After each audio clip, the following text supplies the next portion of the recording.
Friends question number 5, जांच कीजिए कि आर में आर इस प्रकार से परिभाषित है, संबंध समतुल्य, सममित अथवा संक्रामक है या नहीं। तो क्वेश्चन को उतार लेते हैं एक बार। तो ये हमें क्वेश्चन में दिया हुआ था। तो अब हम ये देखते हैं, ए समुच्चय है हमारा वास्तविक संख्याओं का और आर दे रखा है हमें ये। तो अब हम देखते हैं समतुल्य के लिए। समतुल्य के लिए क्या शर्तें होती हैं? ए और ए बिलोंग करने चाहिए आर को, जो कि मैंने आपको काफ़ी बार बता रखी हुई है। तो हम यहाँ से एक कोई भी वास्तविक संख्या में से एक नंबर लेते हैं, जैसे हमने पहले लिया था क्वेश्चन नंबर 4 में। तो 1/2 ले लेते हैं।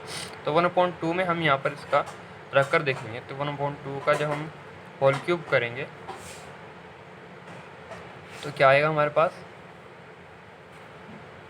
सॉरी 1/2 और ग्रेटर देन 1/8, जो कि इस इक्वेशन को सेटिस्फाई नहीं करता है। 1/2 ये वाला छोटा है और ये वाला बड़ा हो चुका है, ठीक है ना। तो ये गलत है, ये हमारा समतुल्य नहीं हो सकता है, क्योंकि ये इस इक्वेशन को सेटिस्फाई नहीं कर रहा है। ये हमारा बड़ा आ चुका है और ये छोटा आ चुका है, ठीक है ना। तो ये गलत हो चुका है, तो इसलिए ये हमारा समतुल्य नहीं है, ठीक है। और अब देखते हैं हम सममित के लिए। तो सममित के लिए क्या शर्त है हमारी, मैं आपको बताता हूँ एक बार। A1 और A2 बिलोंग करने चाहिए R को, और यहाँ पे दूसरी शर्त है A2 और A1 बिलोंग करने चाहिए R को, ठीक है ना। ये शर्त है हमारी। और इसको तो हम यहाँ पे पहले वाली शर्त देखेंगे, 1/2 रखेंगे यहाँ पर, और 1/2 इसको हम रखेंगे यहाँ पर। तो यहाँ पर आएगा 1/2 का होल क्यूब, जो कि हमारा सेटिस्फाई नहीं कर रहा था इस बात को।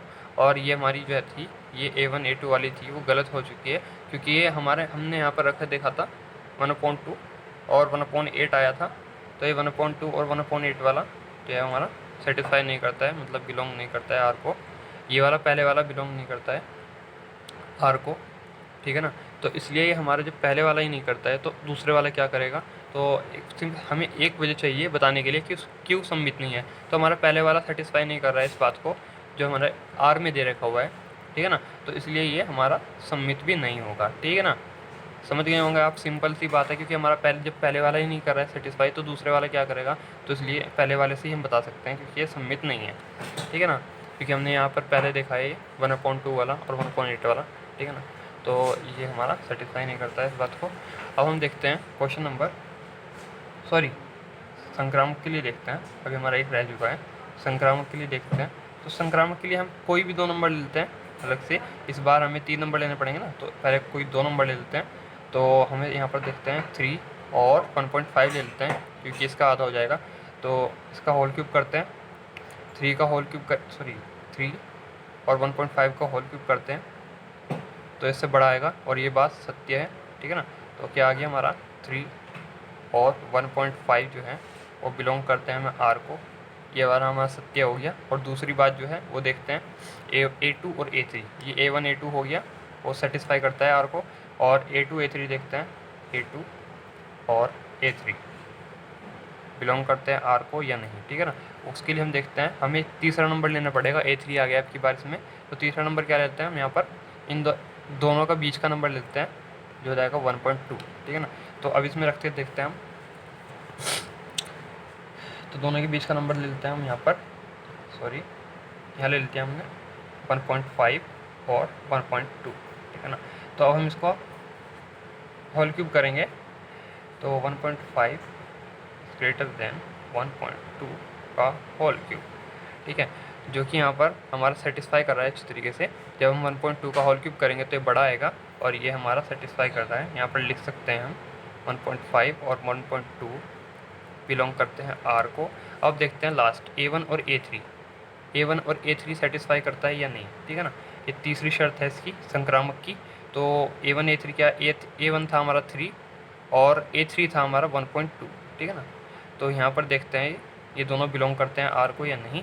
तो हम यहाँ पर रखते हैं इक्वेशन में 3 और इस ग्रेटर दैन 1.2 का होल क्यूब, जो कि गलत है, क्योंकि ये जो 3 है हमारा वो 1.2 का होल क्यूब से छोटा है, ना कि बड़ा, ठीक है ना। तो ये हमारा गलत है, ये गलत है, ठीक है ना। तो यहाँ पर हम लिख सकते हैं, सॉरी 3 और 1.2 is not belong to R, ठीक है ना, तो इसलिए संक्रामक भी नहीं है। अब देखते हैं क्वेश्चन नंबर 6। तो ये बड़ा ही सिंपल क्वेश्चन है, इसमें सारी इक्वेशन दी हुई है। R दे रखा है 1 2 और 2 1, 1 2 और 2 1 दे रखा हुआ है, इसलिए A1 A2 और A2 A1 भी दे रखा हुआ है, ये दोनों बिलोंग करते हैं R को, तो इसलिए सममित तो होगा। और 1 1 इसमें नहीं है, देखिए आप 1 1 कहीं नहीं है इसमें, सेम सेम, तो इसलिए समतुल्य नहीं है। और 1 2 है, 2 1 है और 1 1 नहीं है इसमें, ठीक है ना, तो इसलिए ये संक्रामक भी नहीं है। तो ये बड़ा सिंपल क्वेश्चन है, ये अभी यहीं पर हो गया है।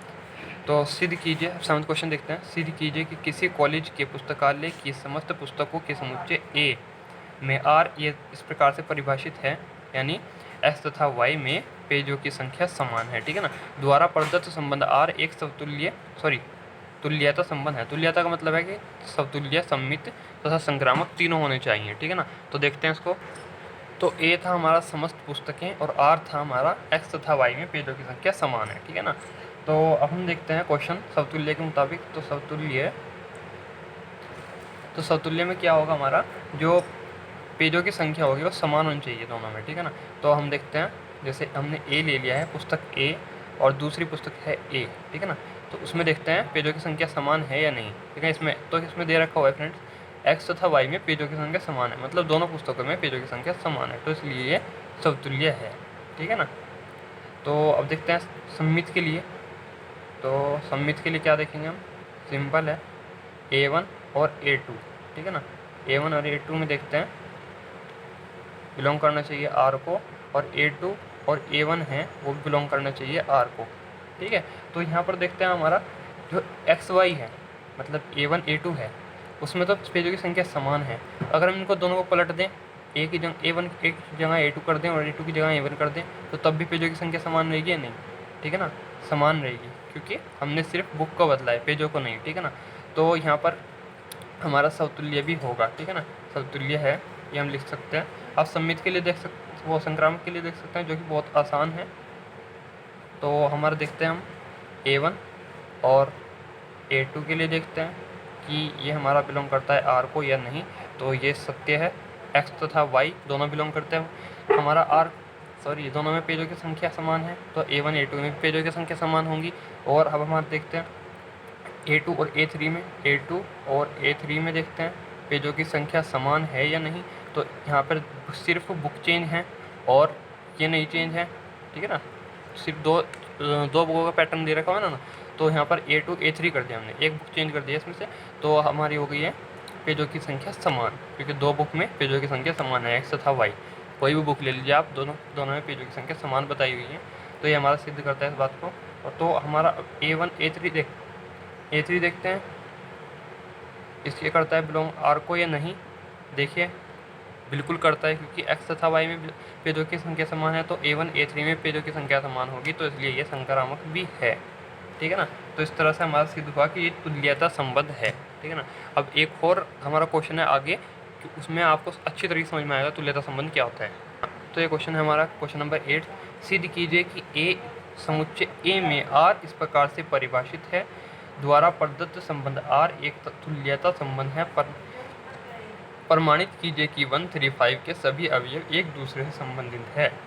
समुच्चय 2 4 के सभी अवयव एक दूसरे से संबंधित हैं, परंतु 1 3 5 का कोई भी अवयव 2 4 के किसी अवयव से संबंधित नहीं है। मतलब ये दोनों इन दोनों का कोई भी अवयव एक दूसरे से संबंधित नहीं है, ठीक है ना, ये बताना है हमें। तो इसी प्रकार से हमें यहाँ पर तुल्यता संबंध भी सिद्ध करना है, ठीक है ना। तो चलिए स्टार्ट करते हैं। तो यहाँ पर आप देख सकते हैं, हम यहाँ पर ए ले लेते हैं, जैसे कि हमें पता है ये हमारी शर्त है। तो यहाँ पर अगर हम इस क्वेश्चन में a माइनस ए रखें, मतलब दोनों एक रखें, क्योंकि हमारे पास ये दोनों अवयव हैं, तो a माइनस ए करने पर हमारे पास आएगा 0, जो कि इवन है, और ये सम भी है, मतलब सम है, तो ये समतुल्य है, ठीक है ना। तो यहाँ पर लिख सकते हैं हम समतुल्य है,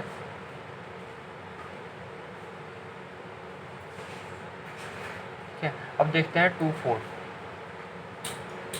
कोई दो नंबर लेते हैं इसमें से 2 4, ठीक है ना। तो 2 4 ले लेते हैं, तो 2 4 लेने पर और इसका उल्टा लेते हैं 4 2, ठीक है ना। ये करते हैं belong R belongs to R, ठीक है कि नहीं, ये चेक करना है। तो 2 माइनस 4, ठीक है ना, ये यहाँ पर हमारा, तो यहाँ पर 2 माइनस 4 करने पर हमारे पास आया था 2, ठीक है ना, और ये हमारा 4 माइनस 2 करते हैं तो यहाँ पर आ जाएगा 2, जो कि दोनों सम है, ठीक है ना, तो इसलिए सम है तो यहाँ पर ये हमारा सम्मित भी होगा। तो अब हम देखते हैं A B belongs to R, ठीक है ना, तो A B belongs to R है,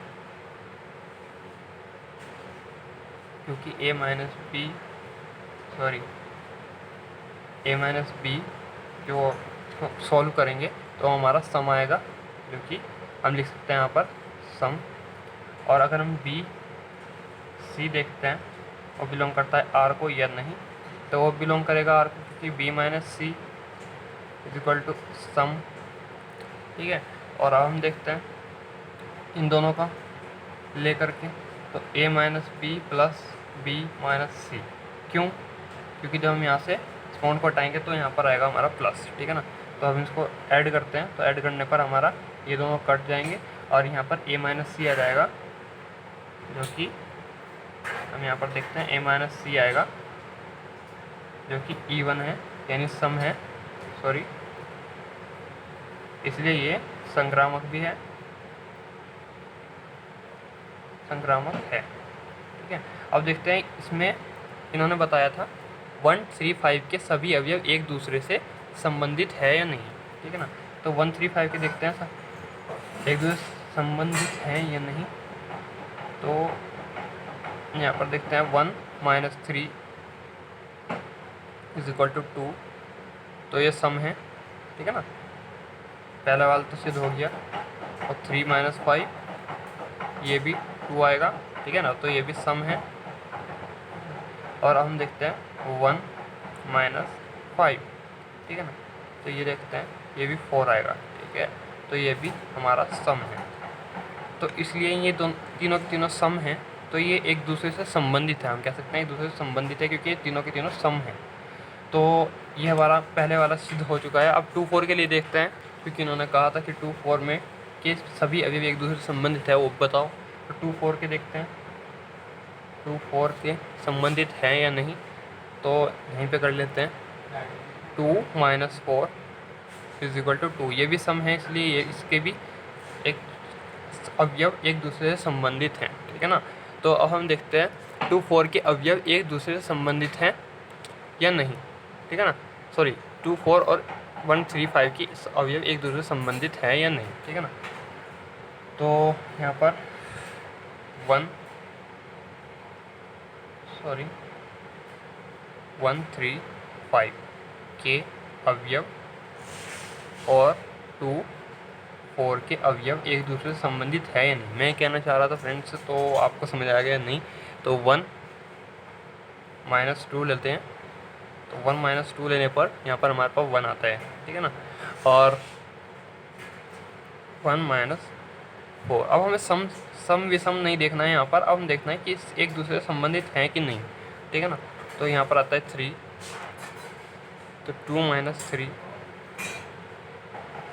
ये आता है 1, और हम देखते हैं 2 माइनस 5, ठीक है, तो ये आता है 3।